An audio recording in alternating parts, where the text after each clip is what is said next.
في الفيديو النهارده هقول لك الفرق بين البار الزجزاج او اللي هو الاي زد والبار المستقيم، وايه الفرق انك تتمرن وانت قاعد وانت واقف. يلا بينا.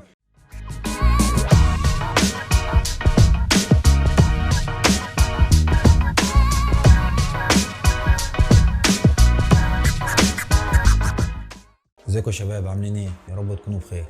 حلقتنا النهارده هنتكلم عن الفرق بين التمرين بالبار الزجزاج او الاي زد والبار المستقيم.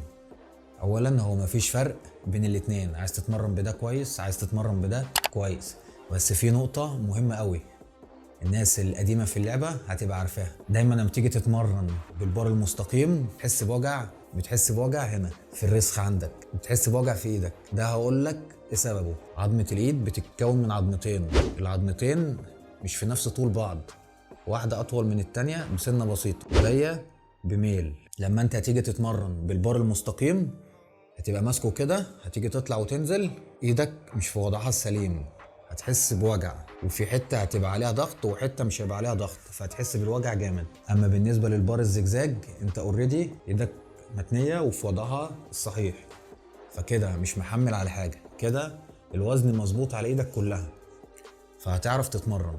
أنا بالنيابة عني عمري ما اتمرنت بالبار المستقيم، عمري ما اتمرنت بيه باي، عمري ما اتمرنت بيه تراي. هتتمرن بالزجزاج، اوزانك هتزيد، هتستريح في التمرين، مش هتحس باي وجع، هتجنب نفسك الاصابات.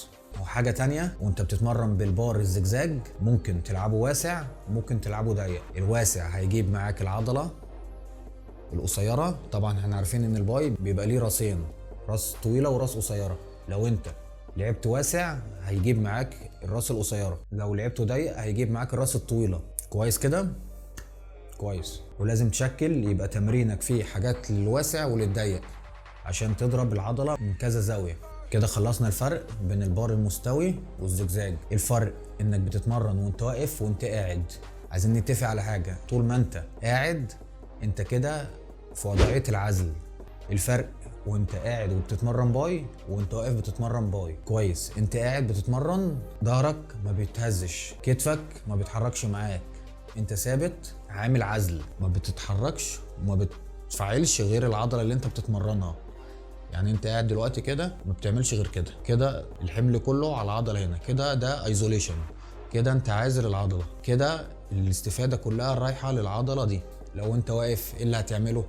هتعمل كده. حتى لو هتتحكم في الوزن غصب عنك لازم يبقى في سنة مساعدة، ظهرك هيساعد، ترابيسك هتساعد، كتفك هيساعد، كل ده هيخش معاك في التمرينة. كده انت عضلة الباي اللي انت اصلا داخل تتمرنها ممكن تستفيد ب 30-20% من التمرين. ايه فوائد ده وايه فوائد ده وانت قاعد؟ انك بتعزل العضلة. عيوب انك تتمرن وانت قاعد، اوزانك ما بتكونش عالية قوي، عشان احنا قلنا هنركز في التمرين قوي، فاوزاننا مش هتكون عالية. بالعكس، اما انت تبقى واقف وبتتمرن كده انت بتشغل عضلات كتير، بتحرق سعرات اكتر، بتشغل كذا عضلة ومنها عضلات البطن. كده انت بتفيد عضلة البطن جدا وبتقويها. كده ممكن اوزانك تزيد شوية. انا بالنيابة عني لازم انوع، ممكن اخد تمرينة وانا واقف واغير واخد تمرينة وانا قاعد. هو ده الفرق بين انك تتمرن وانت واقف وانت قاعد.